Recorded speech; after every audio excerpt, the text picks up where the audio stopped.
Hare Krishna. Welcome to the Srimad Bhagavatam class. So we will Hare Krishna. Hare Krishna. I will share the screen and we will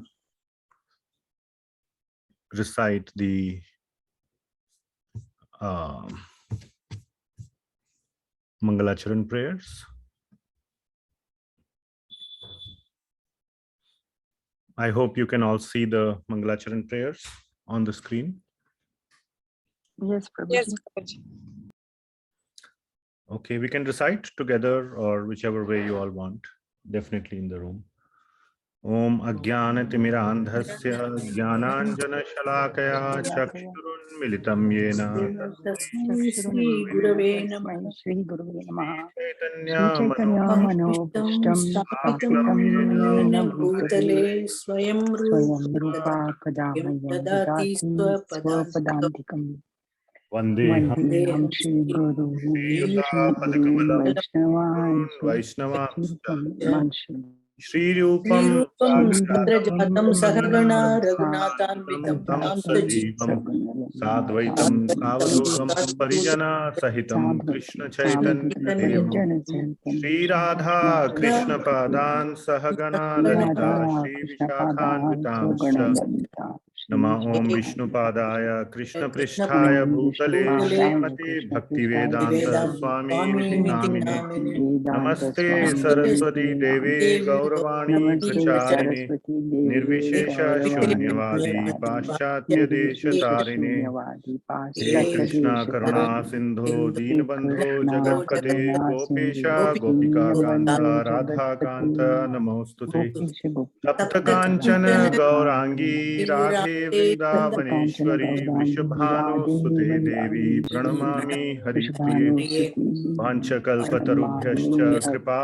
Sindhubhya eva cha Patitanam Pavanebhyo Vaishnavebhyo Namo Namaha Jaya Shri Krishna Chaitanya Prabhu Nityananda Advaita Gadadhara Srivasadi Gaura Bhakta Vrinda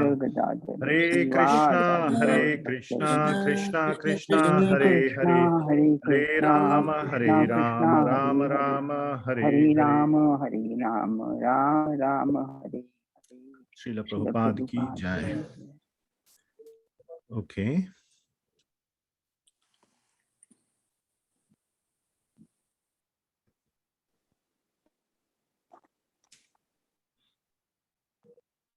Now we will recite the verses for the invocation verses for Srimad Bhagavatam.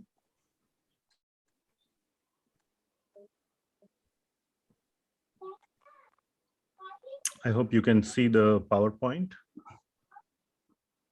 Prabhuji. Yes, Prabhuji. Second. Okay.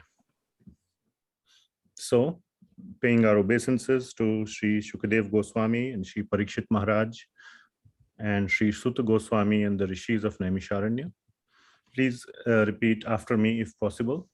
Om Namo Bhagavate Vasudevaya. Om Namo Bhagavate Vasudevaya. Om Namo Bhagavate Vasudevaya. Om Namo Bhagavate Vasudevaya. Om Namo Bhagavate Narayanam Namaskrityam Naram Chaiva Narottamam Devim Saraswatim Vyasam Tato Jayam Mudirayet Nashtaprayeshu Abhadreshu Nityam Bhagavata Sevaya Bhagavati Uttama Shloke Bhaktir Bhavati Naishtaki Krishnaya Vasudevaya Devaki Nandanaya Cha Nanda Gopa Kumaraya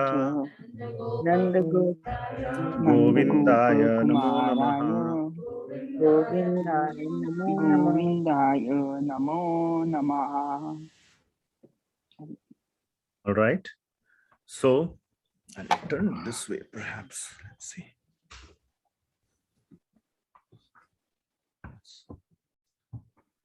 Better, I think. Okay. So let me share the screen of this one. So we have, last week we started a brand new topic. The brand new topic is the teachings of Lord Rishabhadeva. And just a very quick introduction about Lord Rishabhadeva. Lord Rishabhadeva is none other than Lord Krishna or Lord Narayana himself. And it is mentioned. So let me share this screen. Now I'm going to try this.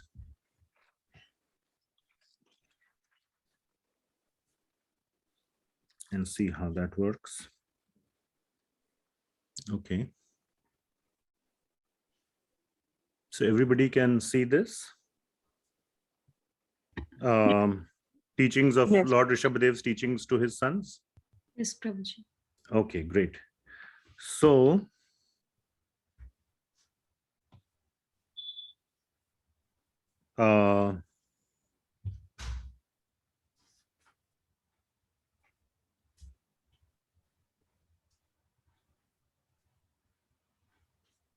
in the first canto, third chapter, there are 22 incarnations of the Lord that are given. So we'll just quickly go to the 8th verse in that. Third chapter, Krishna is the source of all incarnations. And in the 8th verse, it is mentioned here. So we will look at text number 8, this one. In the millennium, no, sorry, text number 13. The 8th incarnation, which is mentioned in text 13. The 8th incarnation was King Rishabh, the son of King Nabhi and his wife Meru Devi. In this incarnation, the Lord showed the path of perfection, which is followed by those who have fully controlled their senses and who are honored by all orders of life. So right here in the Srimad Bhagavatam, first canto, third chapter, where all the Dashavatars, the 10 avatars plus more, the Lord doesn't only take 10 avatars, there are more avatars that he takes. And they are mentioned. And then towards the purpose of this chapter is, this third chapter is Krishna is the source of all incarnations. So all these incarnations, by the way, are mentioned, but the most important, I'm just mentioning sort of the, since we go to third chapter, just to give a little background, the 28th verse of this third chapter is the most important, which is, you must all try to memorize and remember, Ete cha amsha kalaha pumsha Krishnastu Bhagwan Swayam Indrari Vyakulam Lokam Mridayanti Yuge Yuge. That all the above mentioned incarnations, so that was the purpose of first mentioning in, this is 28th verse. So in first 27 verses, other incarnations are mentioned, and Krishna is not mentioned in any of those. Because 28th verse mentions Krishna and says that all the above incarnations are either plenary portions or portions of the plenary portions. Amsha. That is why it is said, Ete cha amsha kala pumsha. So they are the amsha of the Lord. Which Lord? Krishnastu Bhagwan Swayam. Krishna is the real, or is the original, the fully, in which all the rasas and all the qualities are fully present. That personality we give the name or is known as Krishna. So Krishnastu Bhagwan Swayam. And all of them appear on planets. Whenever there is a disturbance created by the atheists, the Lord incarnates to protect the atheists. So that is the purpose of all those incarnations. But the main point is all these other incarnations are amsha of Bhagwan Krishna. Krishnastu Bhagwan Swayam. So anyway, that is why this chapter exists, to establish the supremacy of Lord Krishna. But for our current discussion, the focus was on verse number 13, where the 8th incarnation is King Rishabh. And King Rishabh came to show the path of perfection. So I was reading the chapter or canto 5, some portions, and I got really sucked into chapter 5. So, which is the topic of today's discussion. This is Canto 5, chapter 5, the teachings of Lord Rishabhadeva to his sons. And I thought that may be a good topic, because after the topic of Ajamila and the discussions on the holy name, I thought what next topic to take. And by chance, I happened to be reading this topic. I thought it would be a very nice topic to share with everyone. So that is why we are on this topic of Lord Rishabhadeva. And Lord Rishabhadeva, as you just saw, is no different than Lord Krishna. He is an incarnation of Lord Krishna. So last week, we did a little bit of intro about who is Lord Rishabhadeva. So very quickly, he is a descendant of Swayambhuva Manu. So he is the first Manu in the present day of Lord Brahma. Now we are in the 7th Manu, or the 7th Manvantara. So Lord Rishabhadeva is very ancient, or from a very ancient time. And then we went over that, there was Maharaj Uttanapada, Maharaj Priyavrata, and then there was King Agnidhra, then King Nabhi, and then King Nabhi was a very great devotee. He did a lot of worship, and when the Lord came, Lord Vishnu came and gave him a benediction as to what do you want. Then he said, I want you as my son. So King Nabhi's son is Lord Rishabhadeva. The Lord appeared as his son. So that is the sort of the story of the appearance of Lord Rishabhadeva. And then he had 100 sons, out of which the eldest is Maharaj Bharata. And you all might be familiar with the story of Maharaj Bharata, how he took 3 lives. He was a very devoted king. His Bharat is the name, how we get the name Bharat Varsha. And at the very end of his life, he got attached to a deer. And then his last thought was the thought of a deer. So as in Bhagavad Gita and everywhere else, the Lord says, whatever is your last thought, that body or that nature you get. So he got the body of a deer. But it is not that everything was lost. He was a very special deer where he remembered his past life. So in the body of the deer, he went to the ashram of the sages and always was listening to Harikatha, the topics of Lord Krishna. And when he gave up his life as a deer, he took birth as Jad Bharat. As a Brahmin, his name was also Bharat, but everybody would call him Jad Bharat. Jad means like a idiot or a fool. Jad, good for nothing. So because he remembered his past 2 lives. He remembered that he was King Bharat, then a deer. And he acted like a Jad. He acted like a fool, so that nobody would, get him attached to anything else. And so that he doesn't get attached, he knew that I've deviated once and I'm not going to let myself get deviated again.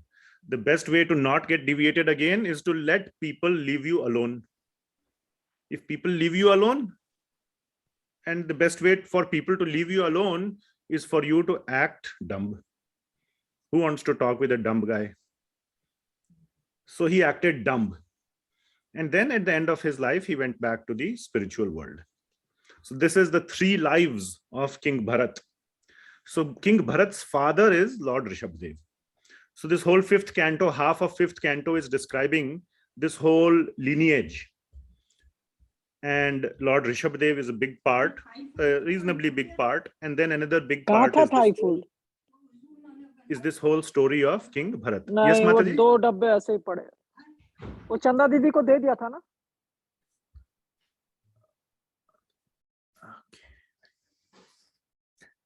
So that is so the main purpose is to come to the life of Maharaj Bharat, but we are right now before that the teachings of Lord Rishabhadeva. So this is how we are going. Now, in the last class, so this, we are going through the Veda base. This is the 5th chapter in the 5th canto. And we are going through more or less verse by verse, more or less. Because these teachings, I was very, very inspired to read these teachings. These teachings are not something that are very new, or those who have read Bhagavad Gita and read Srila Prabhupada's purports will find these teachings fairly familiar. But the purpose or the reason why I'm going through this, through the Bhagavatam, is to establish or to share a couple of things. One, that the teachings from Bhagavatam are no different from the Bhagavad Gita. They are an expansion or a re-emphasis of the teachings of Bhagavad Gita. And we can clearly and directly see them from Srimad Bhagavatam.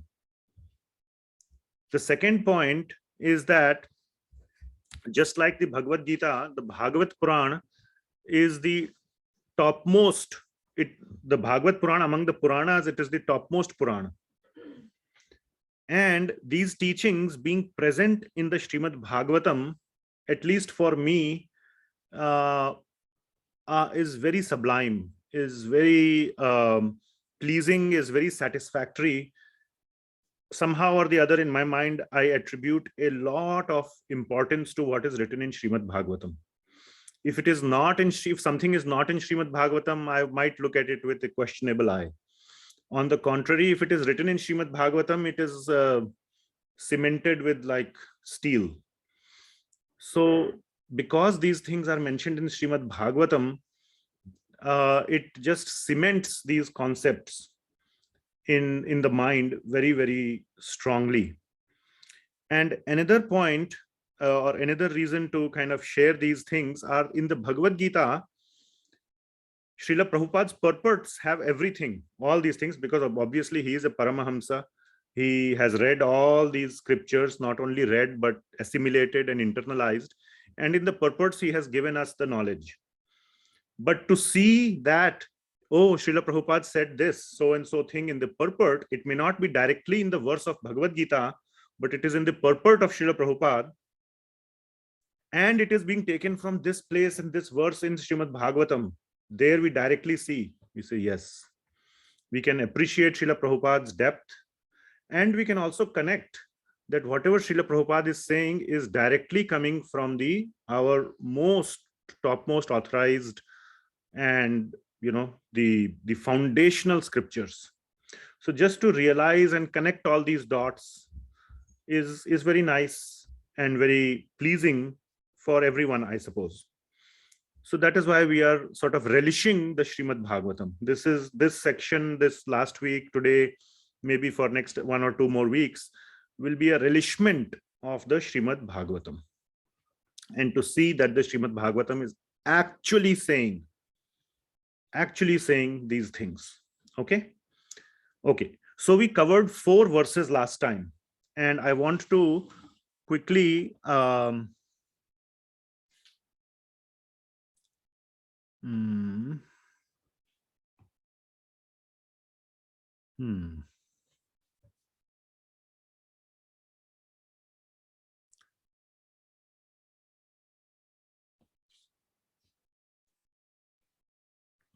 here. Okay. Yeah. So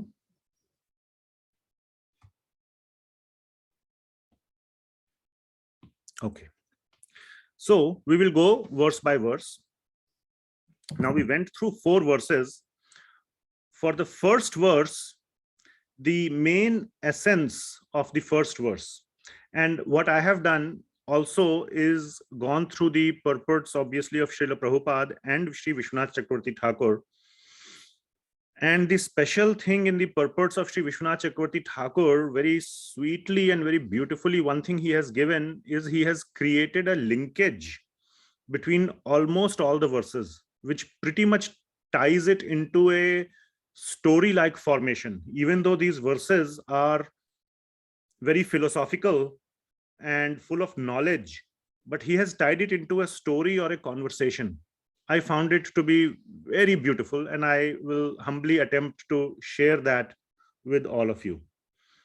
So the purpose of the first verse was that the purpose of human life is not sense enjoyment, but it is to find our connection with Krishna or with God. And very beautifully it was given in the first verse that even a pig can enjoy so much, and he finds such great enjoyment in eating stool.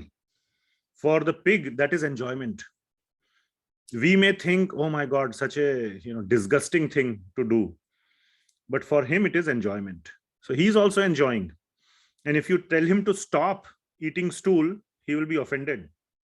Just like we are offended when we are asked by the scriptures or by acharyas to stop all this sense gratification. So that analogy is there. We can get sense enjoyment in any body. To us, somehow or the other, it looks very sweet, but actually it may not be that sweet, looking at it from transcendental eyes. So that was the essence of the first verse, is to realize the importance of human body. The human body is not sense enjoyment. The purpose is not sense enjoyment. That can be done in other bodies also. So do something with the human body that only the human body can do, not a pig, which is to. So that leads us to the next question. So this was the first verse. The second verse is, so the purpose of, in the first verse, the purpose is to inquire what is the purpose of human life, what is the higher purpose. So then the question becomes that how do you find out the purpose of human life, or how do you make spiritual progress? So the second verse gives that the path to making spiritual progress is by association. And there are two types of association, good or bad. So we must seek good association. Good association means association with devotees.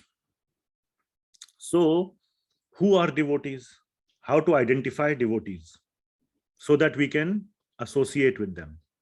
That is answered in the third verse. In the third verse, it is said that the qualities of a devotee are those who are eager to develop a loving relationship with God. That is the primary quality of a devotee. And they are disinterested in material things, materialistic talk, and so on.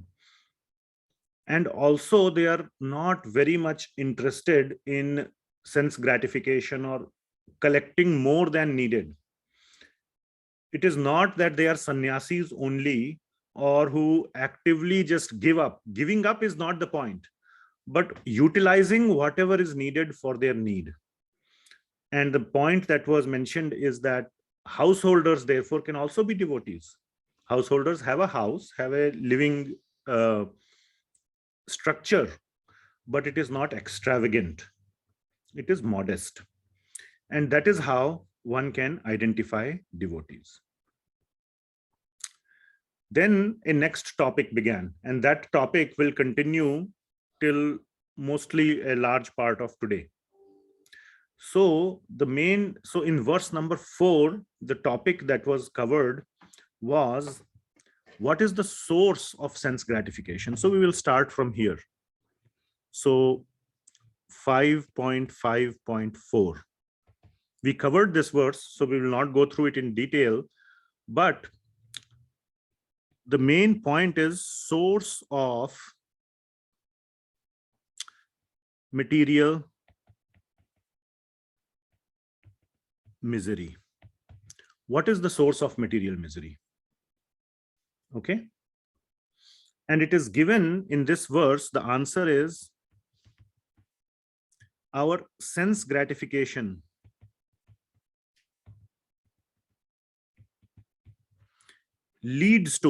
invariably leads to. Invariably. Therefore, it is not mandatory. Invariably means almost, it is a given. That is the natural direction, right?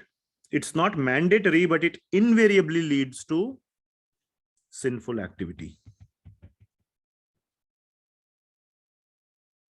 And this sinful activity is what leads to misery. And this becomes a huge impediment. The sinful activity becomes an impediment in spiritual progress.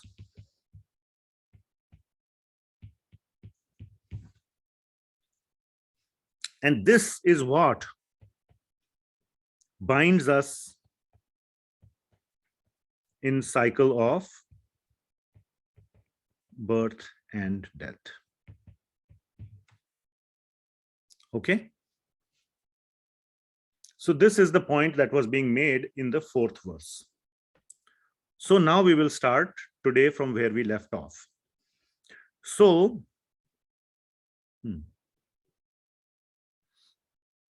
so 5.5.4. So the 4th verse of the 5th canto, 5th chapter is saying that the desire for sense gratification. So here is the sort of the link to the next verse. The desire for sense gratification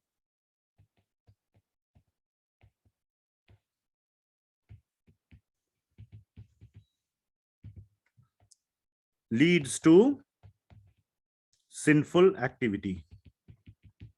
Correct? And from there it is all downhill. It goes downhill. So the question is, so should we perform pious activities?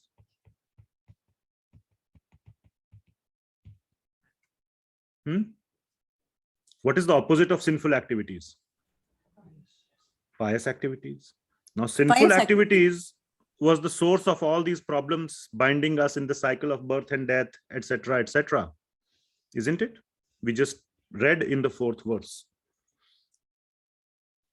So you should do pious activities, which is the opposite of sinful activities. Is that the answer? No. So what is the answer?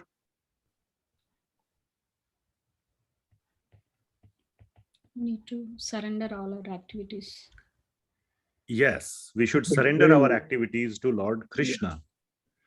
However, so should we perform pious activities? In the next verse, Lord Rishabhadeva answers this question. So this link is not given. This link is the beauty that is being added by Srila Vishwanath Chakravarti Thakur. There is one verse, one beautiful verse, there is another beautiful verse. What is the connection between these two verses? Why is this 5th verse with these contents occurring after the 4th one? The link is this, that one may ask a question on hearing the 4th verse. Okay, sinful activity is the source of all these miseries. So we should perform pious activities? The answer is no. Even pious activities lead to bondage. Isn't it? We have heard that from Bhagavad Gita. And that is what is said in the 5th verse, that even the pious activities are binding. Both pious and impious acts or actions have karmic reactions. So let us go through the 5th verse quickly and see this point.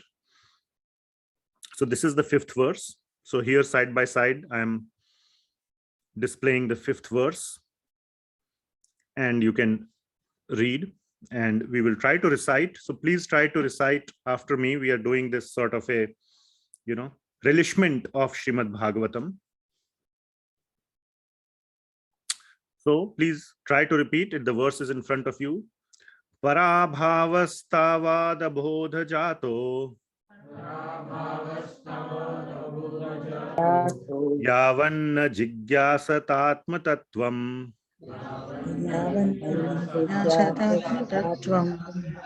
yavat kriyastavadidam manovai Yavat kriya Karmatmakam yena sharira bandha. karma yena sharira bandha. Okay, very nice. So, parabhavastavad abodha jato. That these miseries arising from ignorance. Abodha jata. Abodha jat means those who are ignorant. And the parabhava means the miseries arising from ignorance. Yavan jigyasat atma tattvam will be there. Those miseries will be there as long as one does not do jigyasa of atma tattva. So that is what is the problem, that one is not inquiring into spiritual topics, atma tattva. Yavat kriyas tavad idam manovai. As long as the mana or the mind is engaged in any kind of activities, fruitive activities. Fruitive means pious or impious.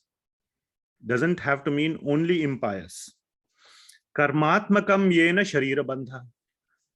Such action will lead to sharira bandha, will cause you to remain in the cycle of birth and death. So the point is, or the main point to take away from here is that both pious and impious activities will lead to bondage in the cycle of birth and death. The solution really is the jigyasa of Atma Tattva. That is what is missing, not pious activities. So somebody can read the translation. Bhagwan Prabhu, maybe you can read loudly. As long as one does not inquire about the spiritual values of life, one is defeated and subjected to miseries arising from ignorance. Be it sinful or pious, karma has its resultant actions. If a person is engaged in any kind of karma, his mind is called karmatmaka, colored with fruitive activities. As long as the mind is impure, consciousness is unclear, and as long as one is absorbed in fruitive activity, he has to accept a material body. Yeah, thank you. So the point here is that be it sinful or pious, karma has its resultant actions. So as long as the mind is engaged in this action, as long as one is absorbed in fruitive activity, he has to accept a material body. So what does this verse say? This verse says that as long as one does not inquire about Atma Tattva, the mind is absorbed in material activities. And then miseries will be there, bondage will be there, and then one will be trapped in the cycle of birth and death. Right? Then the question arises, what caused? So the link to the next verse, link to 5.5.6. The link is what caused the jiva to get absorbed in material work in the first place. How did the jiva get entangled into this material world? Because it is being said in the previous one that one is constantly entangled in this cycle of birth and death as long as he does not inquire about Atma Tattva. So when did this not inquiry of Atma Tattva, not when, but how did this inquiry of Atma Tattva start? What was the source of that not inquiring about Atma Tattva? So what is the source of all misery? Basically, that is the question. And that What is the root cause? And that is answered in verse number 6. So does anybody know what is the root cause of? Maybe the three gunas. Okay.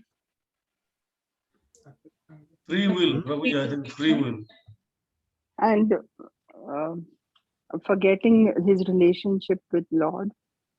Yes. Absence of sadhu sangha. Okay, very nice. Absence of sadhu sangha. But Propensity to enjoy separate from the Lord. propensity to enjoy separate from Krishna. So you have all, how many of you have read the 5th chapter of 5th canto? Anybody? No. No, Prabhuji. But you know all the right answers. So that answer is correct. The correct answer is that the biggest ignorance or the root of all ignorances is forgetfulness of Lord Krishna. And that is what is established in this verse. So we know the answers by reading the purports of Srila Prabhupada. And now we can see that directly in the words of Srimad Bhagavatam. So let us see how it is mentioned in the 6th verse, the root cause of getting absorbed in these material, in the material bondage. So we will read the 6th verse. Evam manah karma vasham prayunkte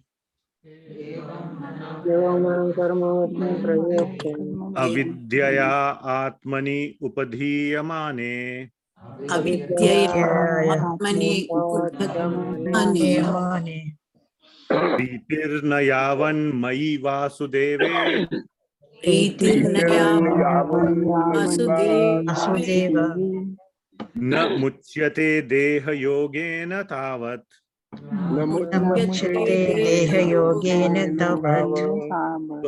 As you can probably recognize, the third line is the most important. Pritirna yavan mayi vasudeve. That as long as there is no love for me, and Lord Rishabhadeva is saying this, and he is the Lord, and he is an amsha of Lord Krishna, so mayi vasudeve. So, but let us see all the lines. Evam manah karma vasham prayunkte. That the mind acts in this kind of a karmic controlled manner. Karma vasham, under the vash, under the control of the past karma. So this mind, manaha, is acting prayunkte in the control of the past karma by the conditioning of the gunas. Somebody also said conditioning of the gunas. How did the gunas begin to condition us in the first place? That could be the question. Avidyaya atmani upadhiyamane. And the living entity becomes covered. Atmani means living entity becomes covered. Upadhiyamane, covered by avidya, by ignorance. What is that ignorance? Pritirna yavan mayi vasudeve. That one has no love, or there was love, but now there is no love. So that love has become dormant, or forgetfulness of mayi vasudeve, of Lord Krishna. And na muchyate deha yogena tavat. And as long as that is there, tavat, so long that this condition exists of forgetfulness, one is not delivered. Na muchyate deha yogena. We have bhakti yoga, we have jnana yoga, we have deha yoga. Deha yoga means going round and round in the cycle of material bodies. So one is not delivered from this cycle of material birth and death. So that is the root cause. What is the root cause? Forgetfulness of our relationship, our loving relationship with Lord Krishna. That is the root cause. That has been answered directly in this verse. Pritir nayavan mayi vasudeve. So, you can read the translation, Prabhuji, verse number 6. When the living entity is covered by the mode of ignorance, he does not understand the individual and the supreme living being, and his mind is subjugated by fruitive activities. Therefore, until one has love for Lord Vasudeva, who is none other than myself, he is certainly not delivered from having to accept a material body again and again. So till that love is revived, one is trapped in what yoga? Deha yoga. Not any other type of yoga, but one is trapped in Deha yoga. So is it clear? So this verse is giving us the root cause of our material bondage. Correct? Which is forgetfulness of Lord Krishna. Isn't it? And that is coming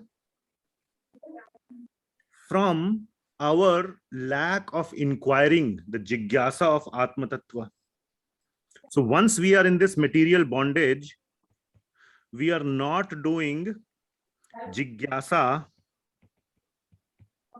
of Atma Tattva. Correct? This is something we are not doing.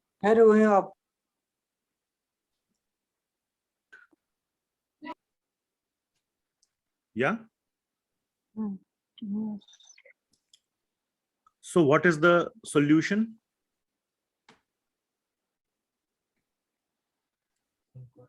Inquire very nicely. Very nice. So the solution is to conduct spiritual inquiry. Isn't it? That's what is being said.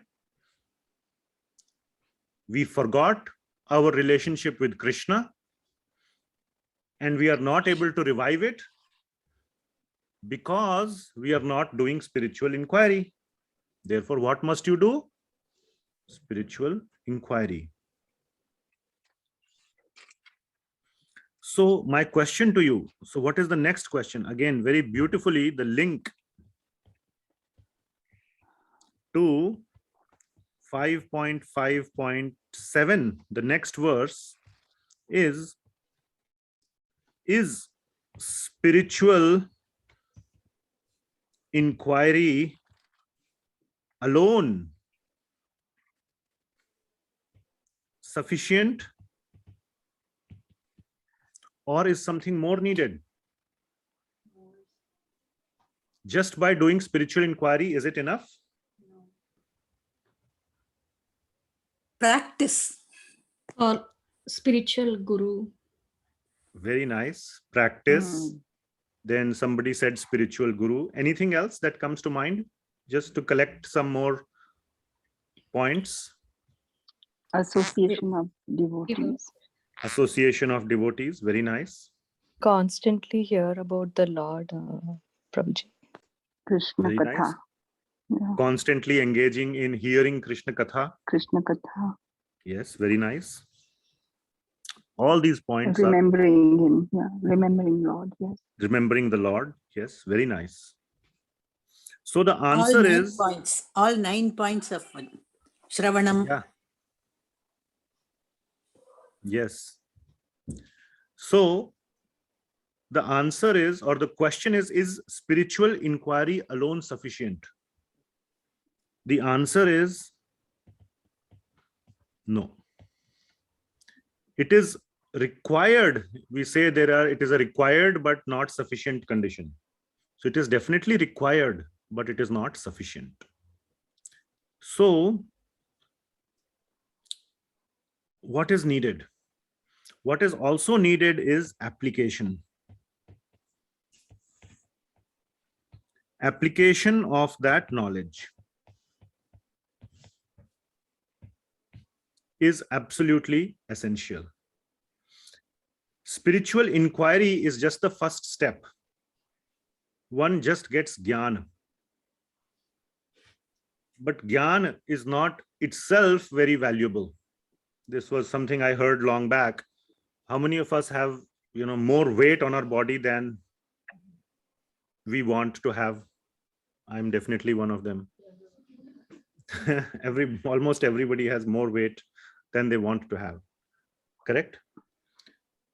Do you know that by dieting and exercising, you can reduce your weight? How many of you know that?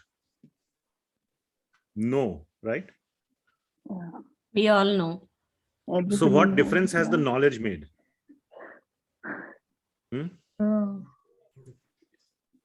What difference has knowledge made? We have to rectify Application could not our. Yeah, the problem is we have not acted on that knowledge. Knowledge at best can make you a consultant. But if you yourself have more weight, nobody will even come to you for consultation. Mm. What kind of doctor is he? He's telling me to do dieting, exercising. He is overweight. So nobody will even come for that. So even that knowledge will also not help you to get any benefit. The benefit comes from applying the knowledge.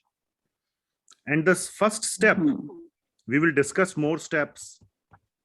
The first step of application, what is the first step of application? Mhm. Association of devotees, etc., etc. Now again, from the basic standpoint.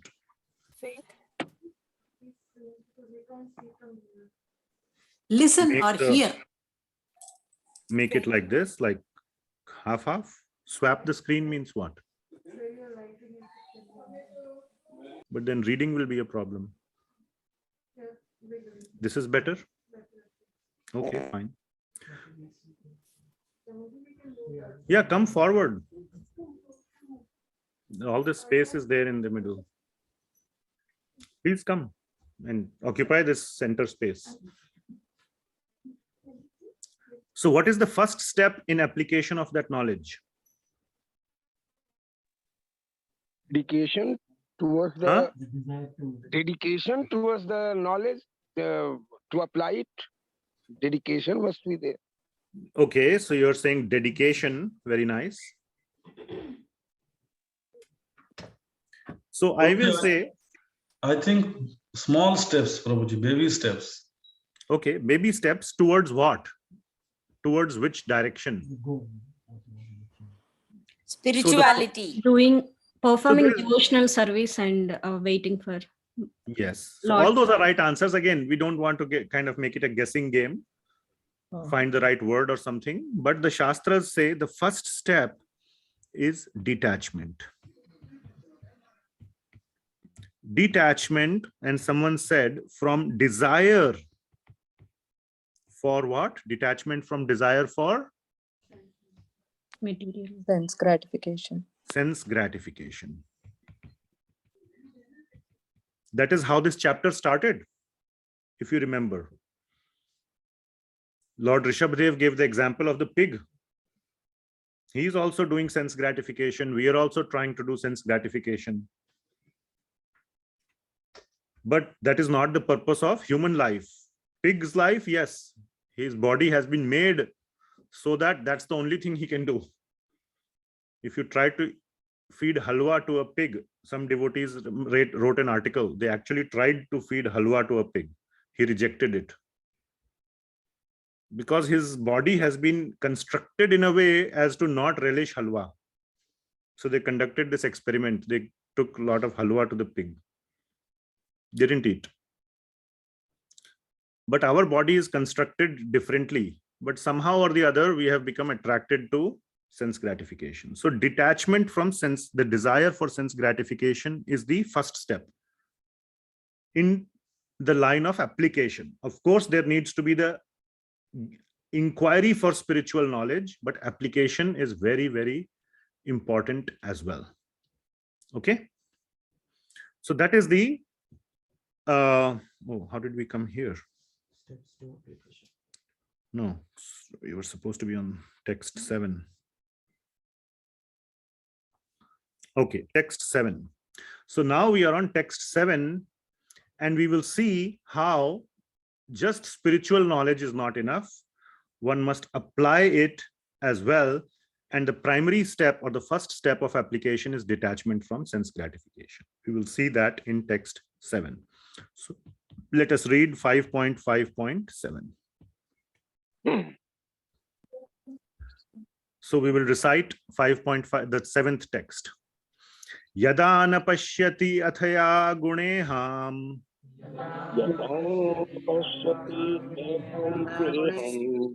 Swarte pramattah sahasa vipaschit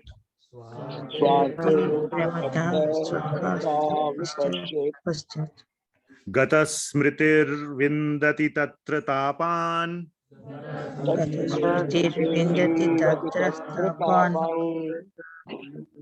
Asadya maithunam agaram agyaha.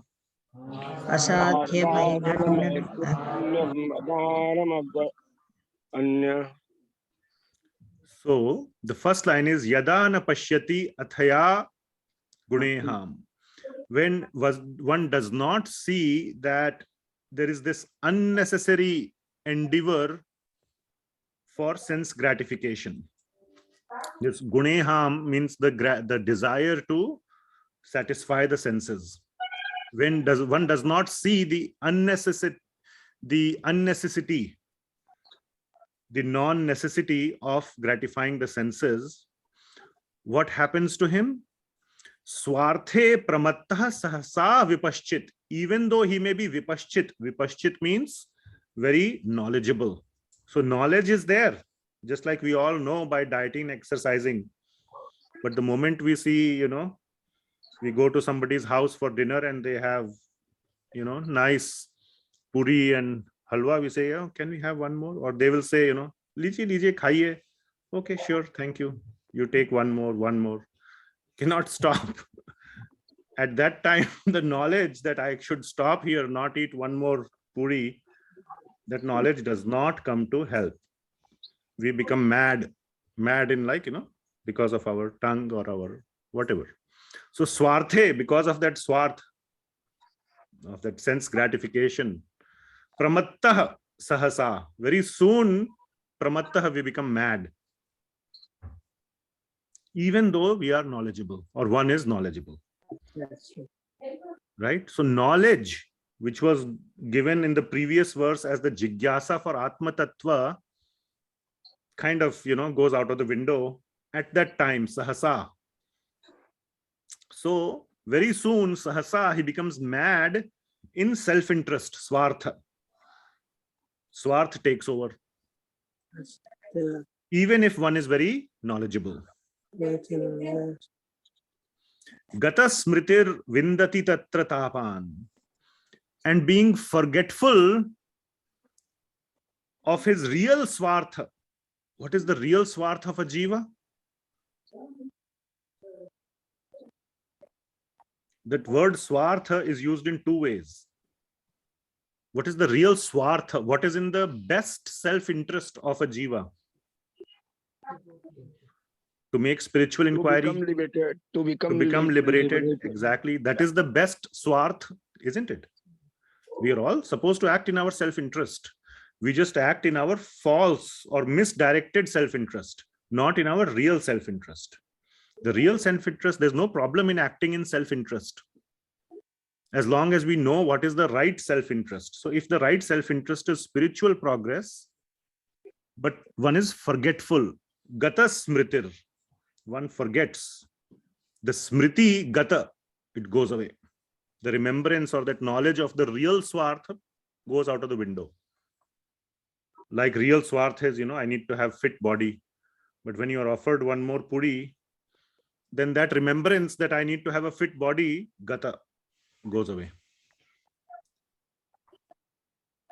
And then he gets into tapan, he gets into miseries. Based on his asadya maithunam agaram agya. And based on his interests, his false interests centered around sex and agaram. Agaram means home. So family, friends, and bodily sense gratification. Such a person is agyaha. Agyaha means foolish or without knowledge. one who does not have jnana, agyaha. Okay. So the main point of 5.5.7 was that even a knowledgeable person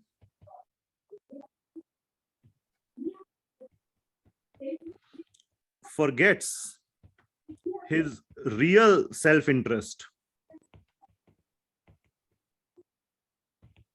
and acts in ways that lead to misery. That was the main point of this verse, isn't it? So knowledge alone is not helpful.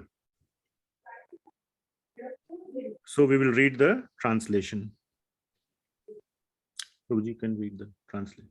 Or anybody else want to read in nice, clear, solid voice? Even Prabhuji, though one may not very learned and wise, he is mad if he doesn't understand that endeavor for sense gratification is a useless waste of time. Being forgetful of his own interest, he tries to be happy in the material world, centering his interest around his home, which is based on sexual intercourse and which brings him all kinds of material miseries. In this way, one is no better than a foolish animal. Thank you very much, Prabhuji. Thank you. Okay. So then the 8th verse, very beautiful verse, very, very beautiful verse. It is continuing the same concept. So just to revise, now we are going deeper into the details of each verse, but just to kind of give the big picture once again, isn't it? The chapter started with the purpose of human life is not sense gratification. But somehow or the other, we have gotten into this sense gratification, which is keeping us bound to the material world. And we have forgotten our real swartha, which is spiritual inquiry. But the root cause is that we have forgotten our relationship, loving relationship with Krishna. Right? So right now we are in the portion where it is being described what is really keeping us bound in this cycle of birth and death. That is where we are in the current discussion. Okay? What is really keeping us bound? The root cause is forgetfulness of Krishna, but the immediate cause is our desire for sense gratification. And even though we may have knowledge, when the time comes, we slip. पैर फिसल जाता है. And then sometimes later we regret. After coming home, we think, oh, I should not have eaten that much. Now I have to eat Zantac or whatever. There is acidity, there is this, there is that. Right? Then we regret. But at that moment, when the time comes, and I'm taking this as a light example, but there are more serious examples of sense gratification where one slips. Because at that time, our mind goes out of the window. The what is right, what is wrong goes out of the window. And one commits sinful activities. And then later one regrets. Best example is of Vishwamitra. Yes. Yes, very nice. That is also example given at many times by Srila Prabhupada. Such a great personality. And what to speak, yeah, there is another example right here of Bharat Maharaj. Ajamil is the opposite example. He was always in sense gratification, but at the right time, at the right moment, he happened to take the other, by chance, so to say. So, but Bharat Maharaj, for example, his whole life was so devotional, but somehow or the other, he got into this moha, this attachment to a deer. So yes, all these things happen. Now, 8th verse is giving the sort of the overall very, very important verse. It is giving the overall situation of us. I would say of me, so to say. Of how we are trapped in the conception of what? Mam or mama and aham. I and mine, or mine and I. Mama means mine, aham means I. So we will see in this 8th verse, very beautifully Lord Rishabhadeva is describing how we are completely trapped in this conception of mam, aham, I and mine. Okay, so we will read this verse. Pumshahastriya mithuni bhavametam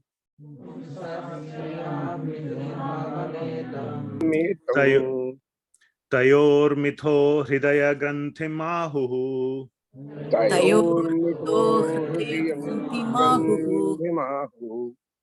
ato griha kshetra sutapta vittair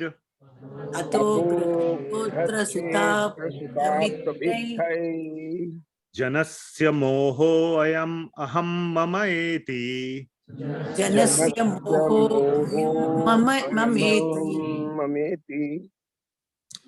Thank you. Very nice. So we see here that pumsaha striya mithuni bhavametam, this bodily attraction between man and woman. That's the one thing. So we will see here bodily attraction between opposite genders. Tayor mitho hridaya granthim ahuhu is the main attachment of the heart, or is known as the hridaya granthim. So please remember this word hridaya granthi. It will come in future verses also. That is the one that causes this knot in the heart, which binds us to material world. It's like a rope, this attraction to the opposite gender.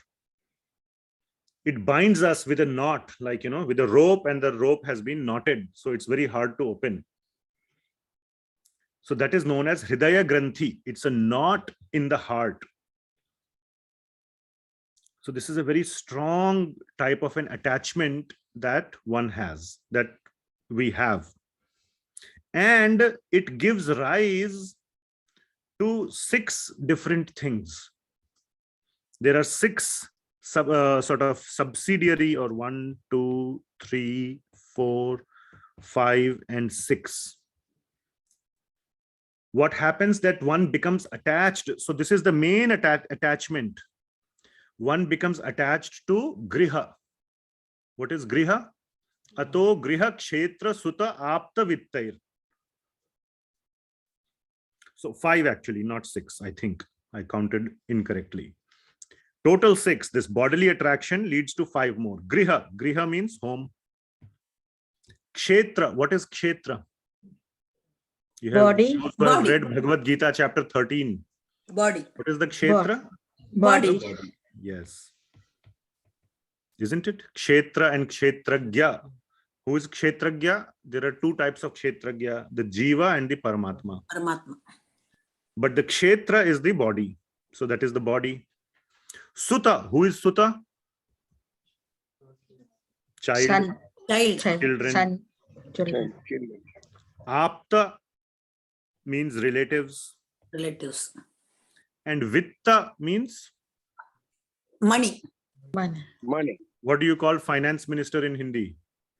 Vitta mantri. Vitta mantri. Remember Vitta mantri? So vitta means money. Bank is also called Vitta Kosha. Aha, very nice, Mataji. Mataji knows a lot of Sanskrit. Sorry. So ato griha kshetra sutta apta vittair. Janasya moho ayam aham mama eti. And by attraction or attachment to all these things, one gets this false conception of this moha. Moha is called illusion. Illusion is a false conception that, something is real. Something which is not real is called moha, like a mirage. False conception of what? I am aham mama eti. Aham and mama. Me and mine. Right? So we see here, how many of us can identify or can see ourselves in this? How much we are trapped in this?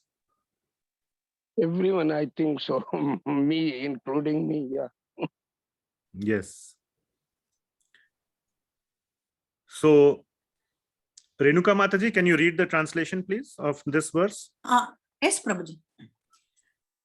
Translation. The attraction between male and female is the basic principle of material existence.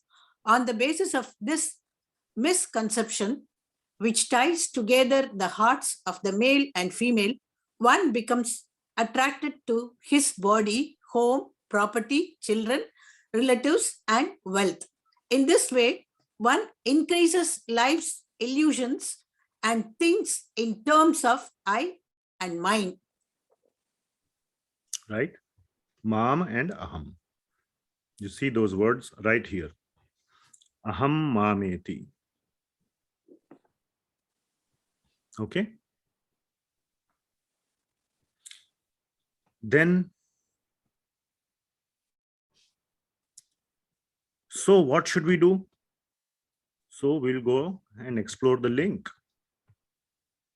So, is the solution to abandon the husband or wife?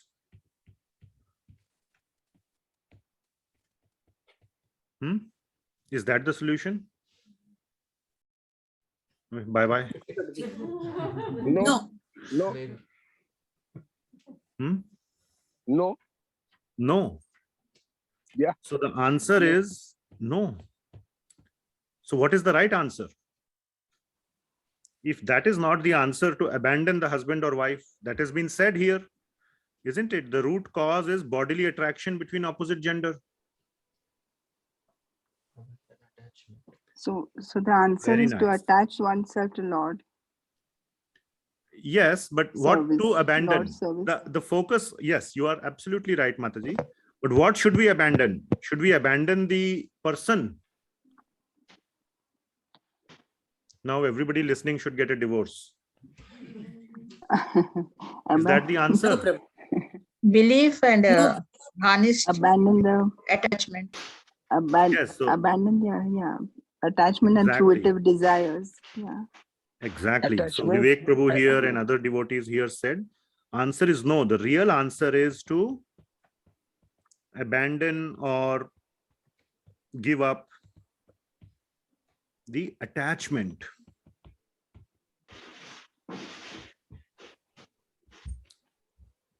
One should give up the attachment, not the person. And in the purport of this verse, Srila Prabhupada,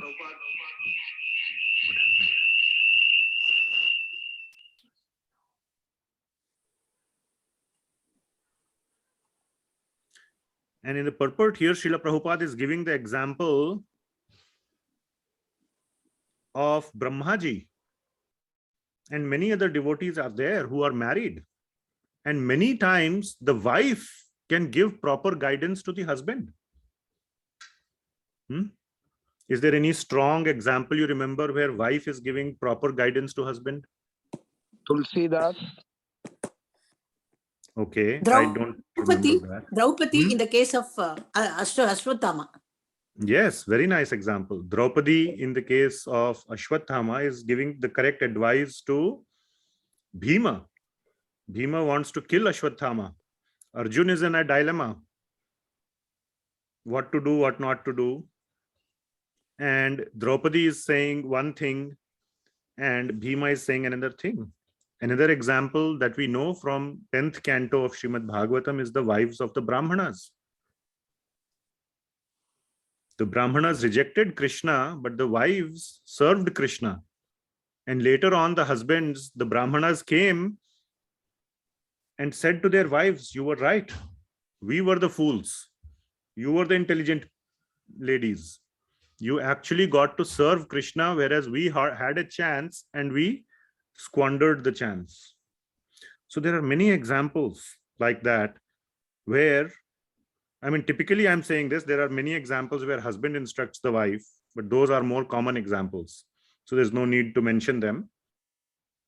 But on the reverse side also, there are so many examples. So the purpose is to have a life where one can nurture each other spiritually rather than abandon the whole relationship or give up the person. That is not the answer. So anyway, so that is the focus of verse number 9. So we will read 5.5.9. And the main focus is to give up the desire for sense gratification.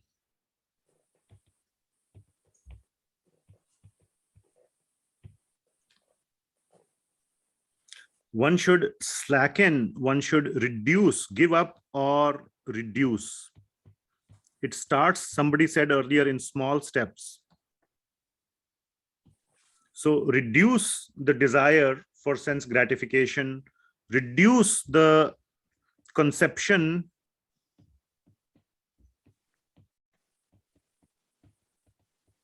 of I and mine.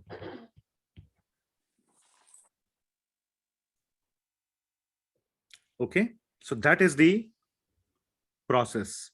So we will read verse number 9. Yada mano hridaya granthirasya Yada mano hridaya granthirasya karma anubdho dridha ashlayetha Karma anubdho drida anubdho ashlayeta tada janah samaparivartate asmad tada janah samaparivartate samaparivartate asmat muktah param yati atihaya hetum. muktah param yati yatihaya hetum. hetum. So when this yada mano hridaya granthirasya, so this hridaya granthi,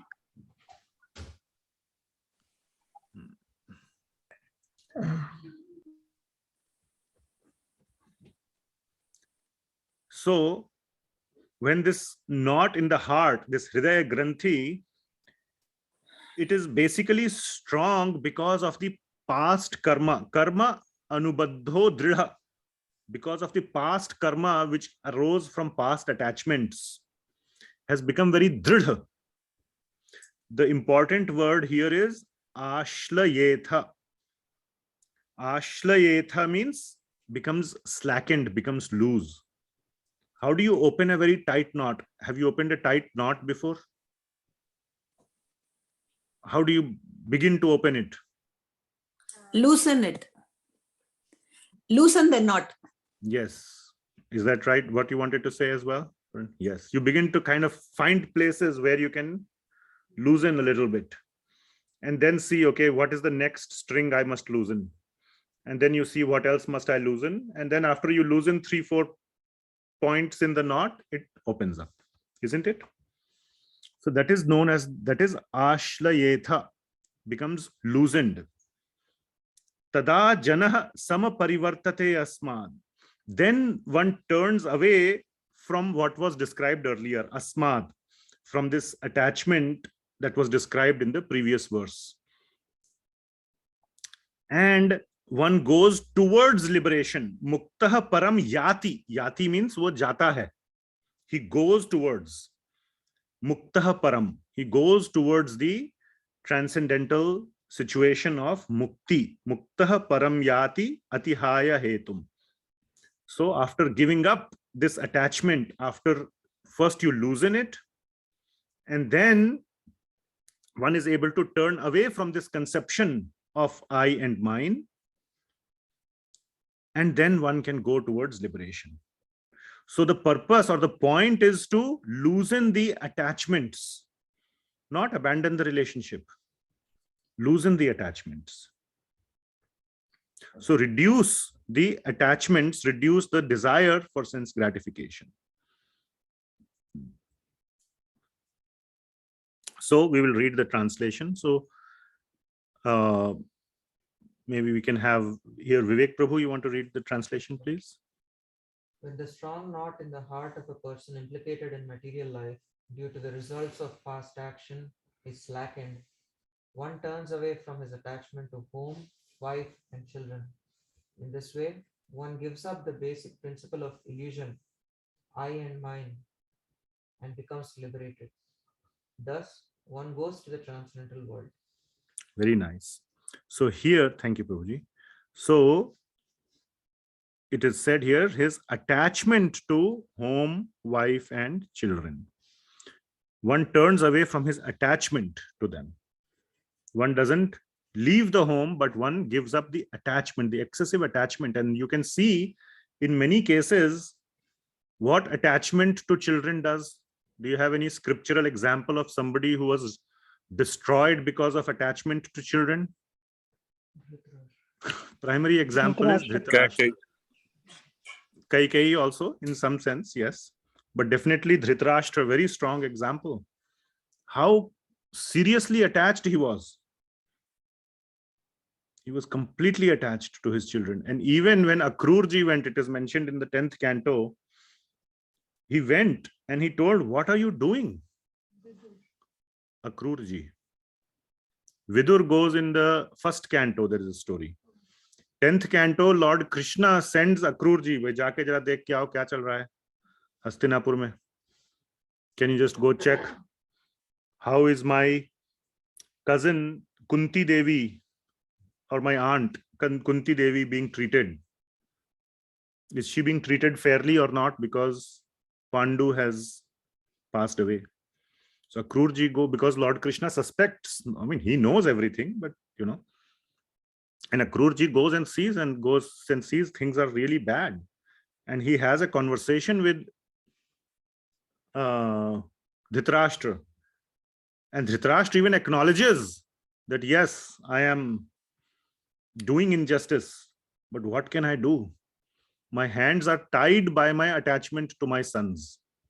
He acknowledges that. So great is the attachment that you can see that you are falling, yet you don't stop. And so many places in the scriptures it is shown how he went along with the plan. He knew fully well that Duryodhan has a plan to kill the Pandavas in that Lakshagraha. And even the Pandavas knew that. Then why did the Pandavas come and live? In the Mahabharata, it is clearly written that Pandavas came and lived in the Lakshagraha only upon the invitation of Dhritrashtra. Because Yudhishthir Maharaj is like the noblest king or the noblest person, and he just cannot refuse the order of the king, of Dhritrashtra. So Duryodhan didn't invite Duryodhan. If he would have invited Yudhishthir had all the right to refuse. Sorry, I cannot come. But when the king is inviting, then you cannot refuse. And Duryodhan knew that, and he told Dhritarashtra to extend the invitation, because he knows that if Dhritarashtra invites, then they will not be able to refuse. And Dhritarashtra knew this invitation is dangerous. Still he says, okay, I will invite. He is the one who sanctioned the gambling match. It was happening under his watch. If he wanted, he could have stopped it.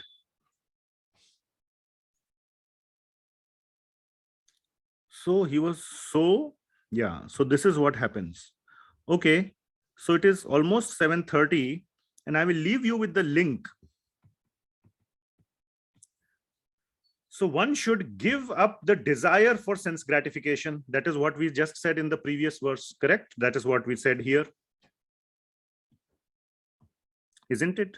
The purpose of 5.5.9 is to reduce or give up the desire for sense gratification. What is the natural question? How to reduce or give up desire for sense gratification.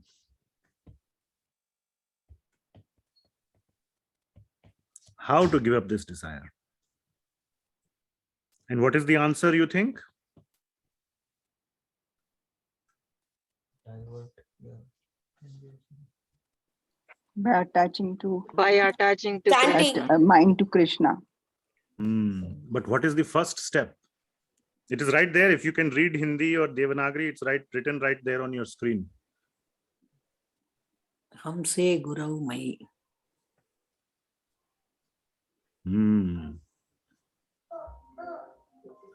Hamse Guru Mai Bhaktya Anuvritya.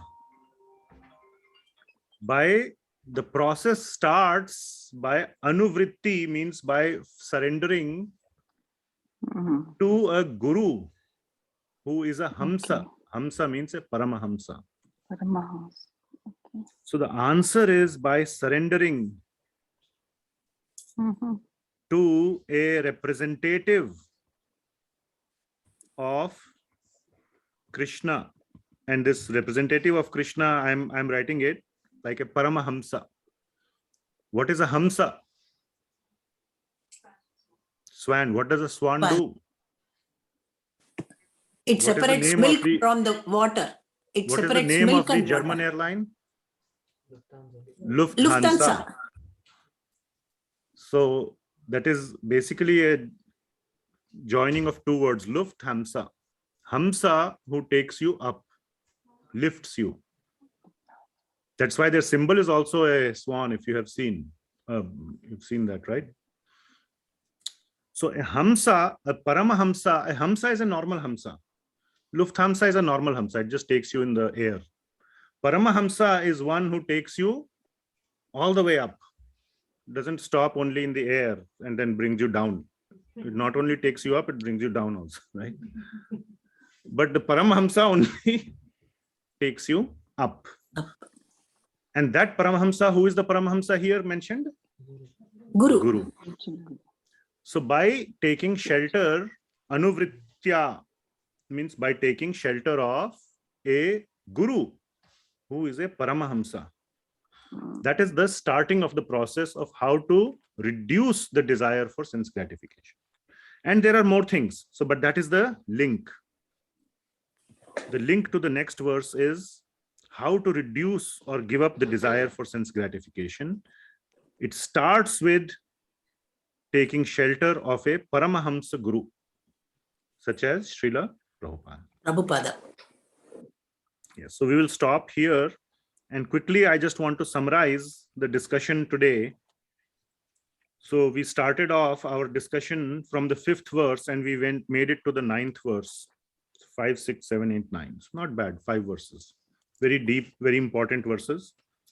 So the 5th verse was all about? Source of material misery.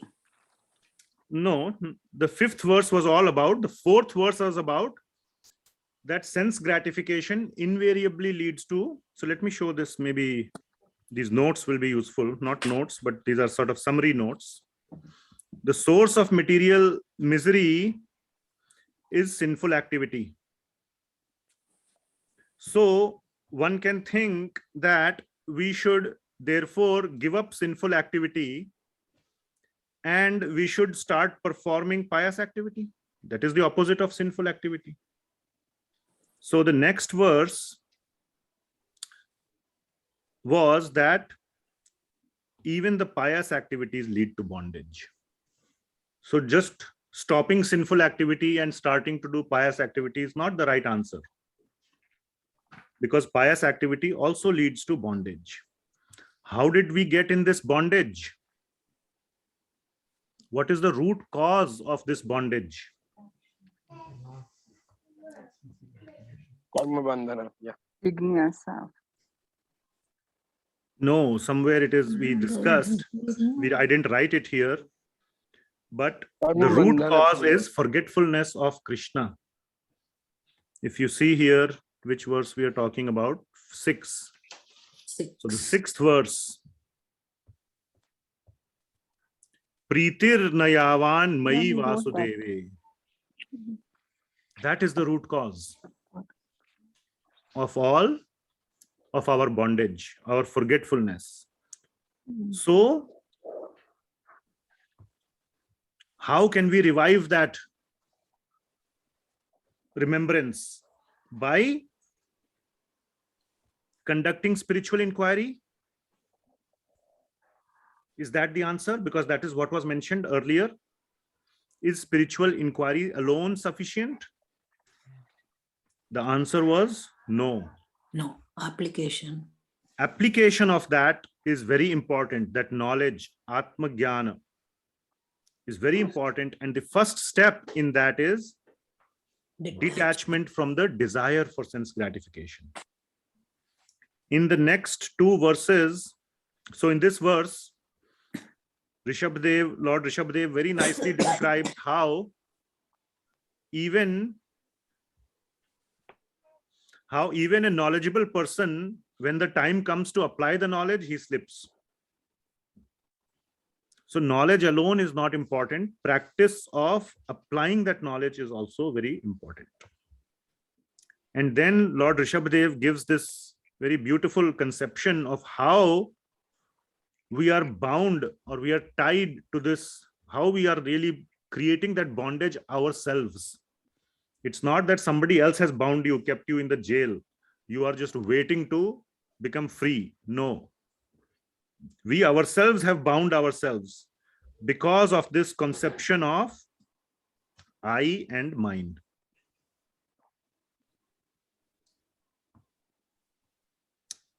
And then we also said, okay, if all this is, the root cause is bodily attraction between man and woman, then should we just give up this relationship? Should we abandon the husband or wife? No. One should abandon the attachment, the desire for attachment. That is what is given in the 9th verse. One should reduce this desire of sense gratification or reduce this conception of I and mine. And then we stopped at the link to the next verse. What are the steps to reduce that attachment? And we will see next time. The first step is taking shelter of a bona fide representative of Krishna, who is a Paramahamsa Guru. Paramahamsa is one who can actually uplift us. And we will see in the next few verses who is a Guru and what are the qualities, who can call himself a Guru and who should not call himself a Guru. And we will also see in some of the future verses that if a Guru becomes rogue, then what should be done? How one should abandon the Guru. There are many types of Gurus. Parents are Gurus, the first Gurus. In some cases, the king is the Guru. Then you have a real Guru, like a teacher Guru. In some cases, a relative is a Guru. You can get instructions from a relative, father or mother. But if they are giving instructions opposite to Krishna consciousness, then they should be abandoned. What is the example of where, most famous example of somewhere where one abandoned his father? Yeah, Prahlada. Prahlad Maharaj, the number one example. Who abandoned? Yes. He tried to very Yes. much So, his father yeah. became a Then who abandoned mother? Like Parnika said, Bharat Maharaj, or not Bharat Maharaj, but not the from the 5th canto Bharat Maharaj, but Rama's brother. The brother of Lord Ram, Bharat, he abandoned his mother. Who abandoned a relative? Anybody abandoned a brother? Vidura. Vibhishan? Vidur? Ravan, He called his brother a dog. You're a dog. You should get out of here. What are you doing here? Who abandoned a king? Also Vidur. Vidur. Dhritrashtra was king. And he said, to hell with your kingdom. He laid down his, sword and whatever, the official, whatever, badge, and said, bye-bye, I'm going to the... And then he had such nice time meeting Maitreya Muni and so on. Correct? Who abandoned a guru? Bali Maharaj. Bali Maharaj. Bali Maharaj abandoned. Shukracharya was saying, no, don't worship this Vamana. Even though he said, yes, he looks like he's Vishnu, he will take away everything, but don't give him. He said, first of all, you taught me to give everything to Vishnu. Now Vishnu has come and you're telling me to not give? Sorry, I will give.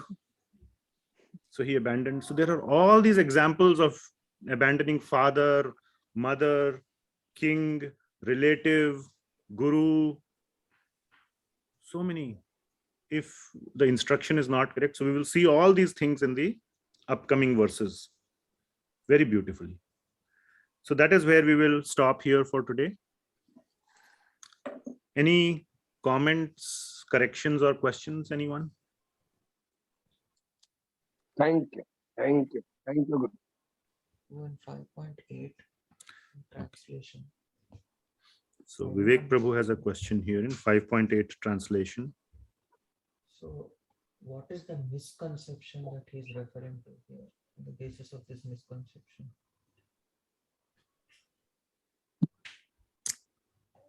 So the misconception is the misconception of I and mine. That is actually mine.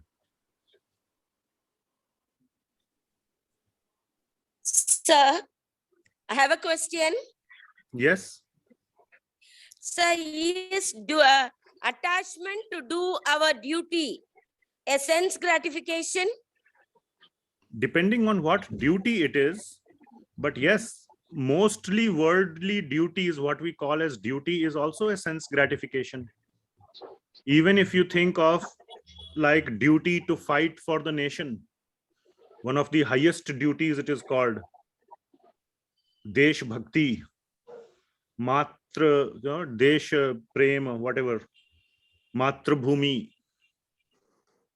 End of the day, it is a very pious activity, but it is also an attachment. So how to rectify in that aspect, sir? How to rectify? That is what exactly we will see in the next class. That is, if you see the screen, you are asking the question which we will deal with, how to reduce or give up this attachment. And we just said the first step. Oops. The first step is to surrender to a guru. But there will be more things. So what the guru tells us to do is, we will see in the next few verses, he tells us always to hear about Krishna and to go and glorify Krishna and many other things. So it is not just to accept a guru. Okay, guru has put his foot on your head. Now I'm done. No. It doesn't end there. It doesn't even begin there. Guru doesn't even put the foot on your head or anything. The process of accepting a guru or taking shelter of a guru is to basically take shelter of his instructions. Not the person guru, but the shelter of his instructions. Srila Prabhupada is not there on the planet anymore. If you want to take shelter of Srila Prabhupada, it is possible today to take shelter of Srila Prabhupada. How? He's not there anywhere. Where will you go? Which country and which city you will go to take shelter of Prabhupada today? He's not there. But you can take shelter of his instructions.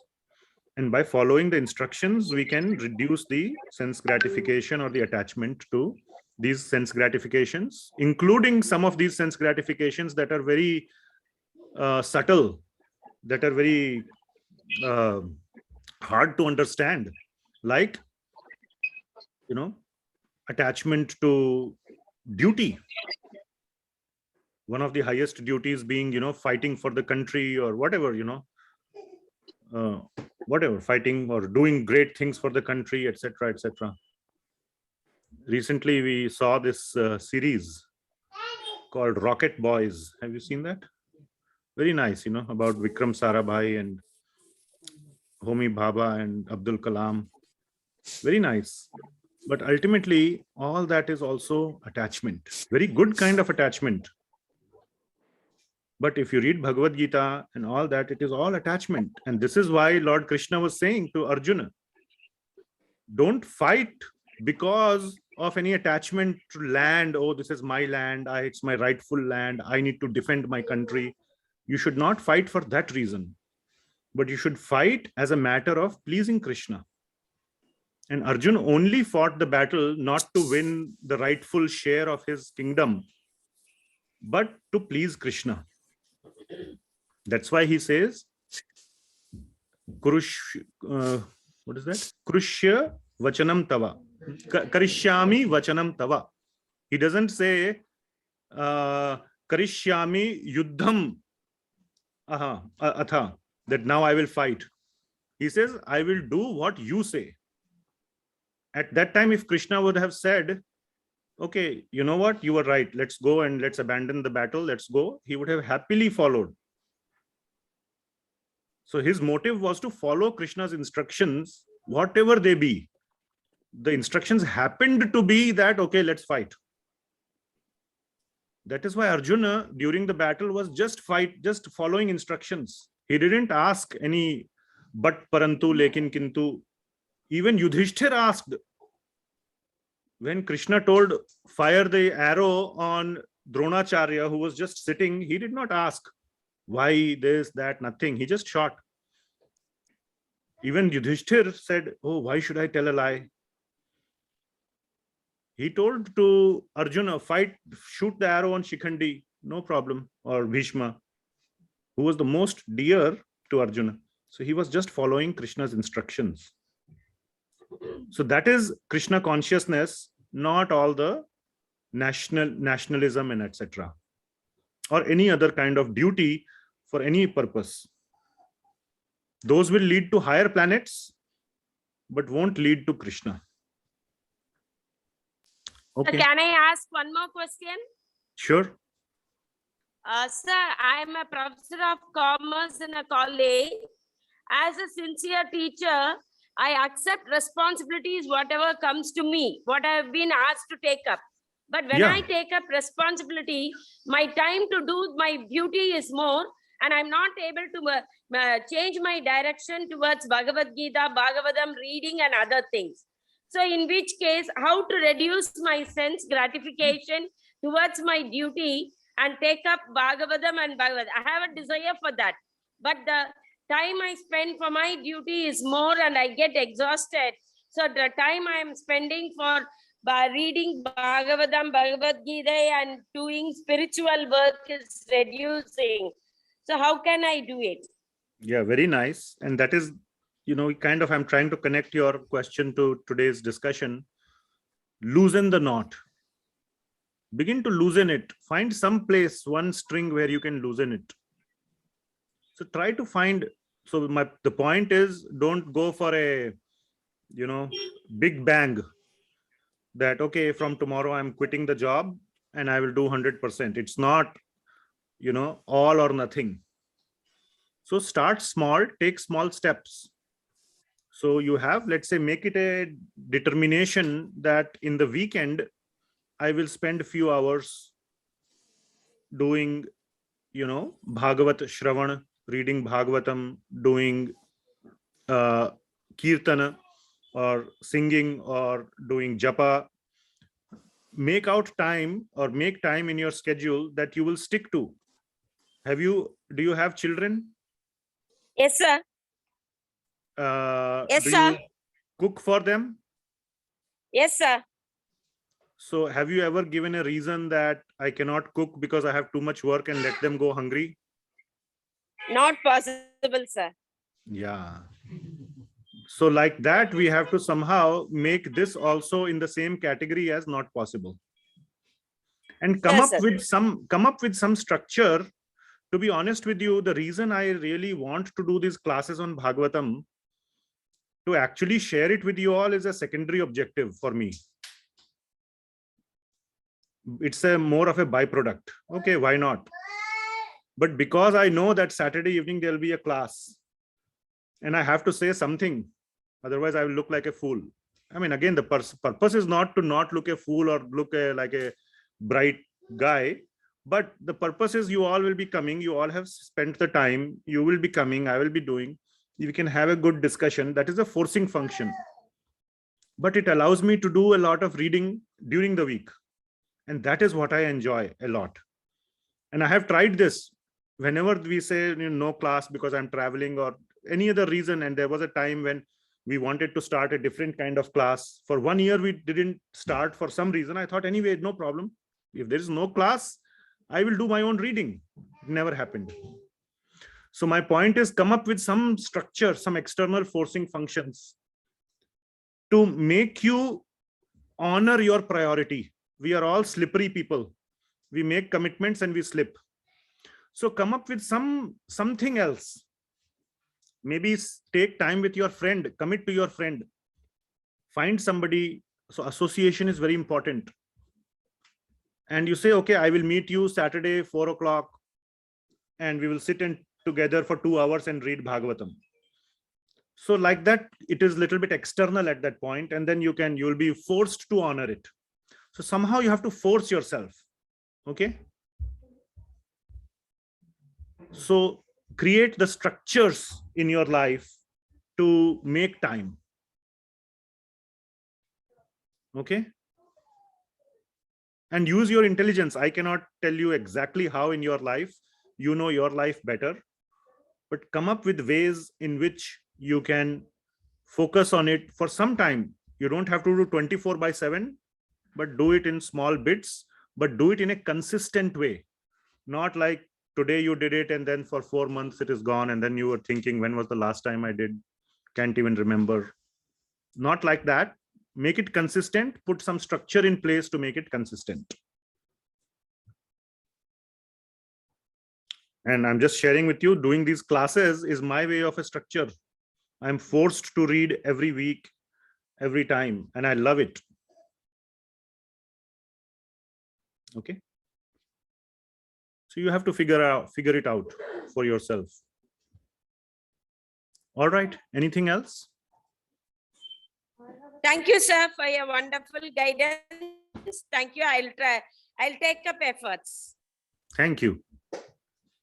Yes. In 5.9, we took the example of Dhritrashtra and said that how he was attached to his children, and his children were bad. We all know the ribbon was, the example of. But what if the children are good? They are devotees. I mean, really, either mode of goodness or devotees. In that case, should you not be attached to your children? So the question for those who could not hear, okay, Dhritarashtra's children were rascals. They were sinful. But what if the children are pious? Then also should you not be attached to them? And then in the same sentence, she also used the word devotee. That kind of made the question more complex. So there are 3 categories, so to say. Sinful, pious, and devotee. In some sense, you can say like vikarma, sukarma or karma, and akarma, so to say, right? There are 3 categories. So devotee children, different category. But yes, even attachment to pious children is also attachment. It's also attachment. No difference. I mean, not no difference, but yes, you may go to higher planets, they may go to higher planets, but after that, martya lokam vishanti. Kshine punnye swargalokam vishalam. After, all that credit, your credit card has been maxed, then you will be kicked out back to home. Understanding Dhritarashtra is very easy, but you don't have that many examples. Most of the people will not have children like. Yeah, but the point there that was being made is, if the father is giving or if the king is giving contrary instructions, to Krishna consciousness, they should be abandoned. In that case, it was sinful. But yes, even if the king is inciting you to do, whatever pious activities, one should spend his time in Krishna consciousness. Okay. Any other additions by anyone? So you mentioned about Swarthagati, Prabhu. Mentioned about? Swarthagati. Huh. There's a beautiful verse in by Maharaj. It tells what is called 7.5.31. It tells what is the Swarthagati, the actual Swarthagati. Very, very beautiful verse by Maharaj. So Narottam Vilas Prabhu is saying there's very beautiful verse on what is the real Swartha. So let me open that. 7th canto, 5th chapter.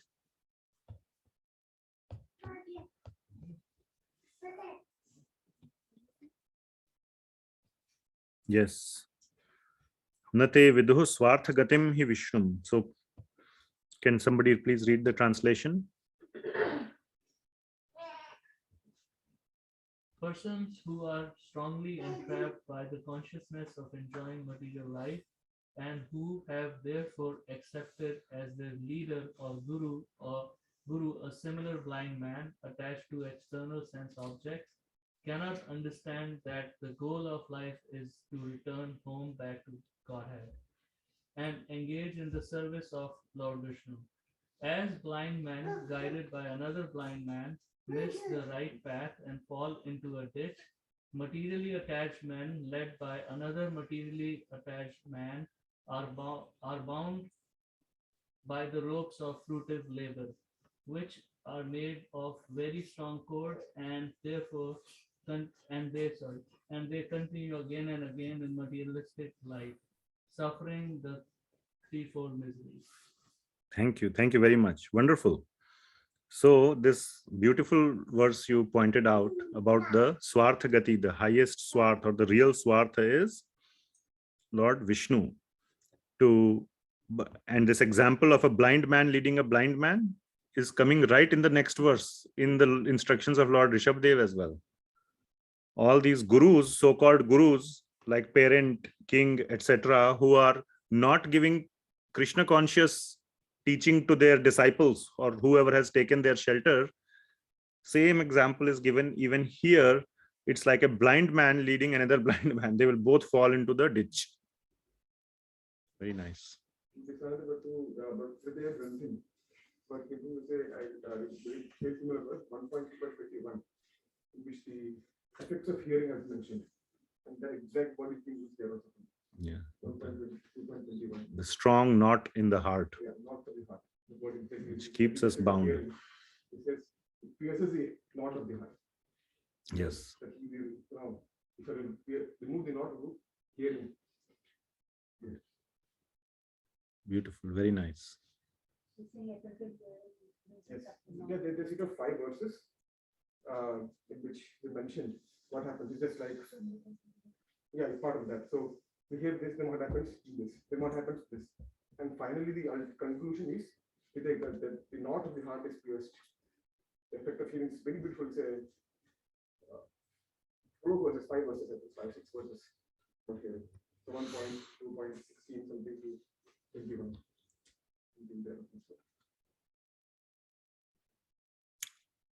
Nice, very beautiful. Thank you. Anything else? Okay, then we will end here. Granth-raj Srimad Bhagavatam ki jai, Srila Prabhupada ki jai. Thank you, everyone. Thank you very much for joining. Thank you, Prabhuji. Thank you, Prabhuji. Hare Krishna. Thank you so much, Prabhuji. Thank you. Hare Hare Krishna. Krishna, Prabhuji. Thank you. Thank you so much, Prabhuji. Hare Krishna.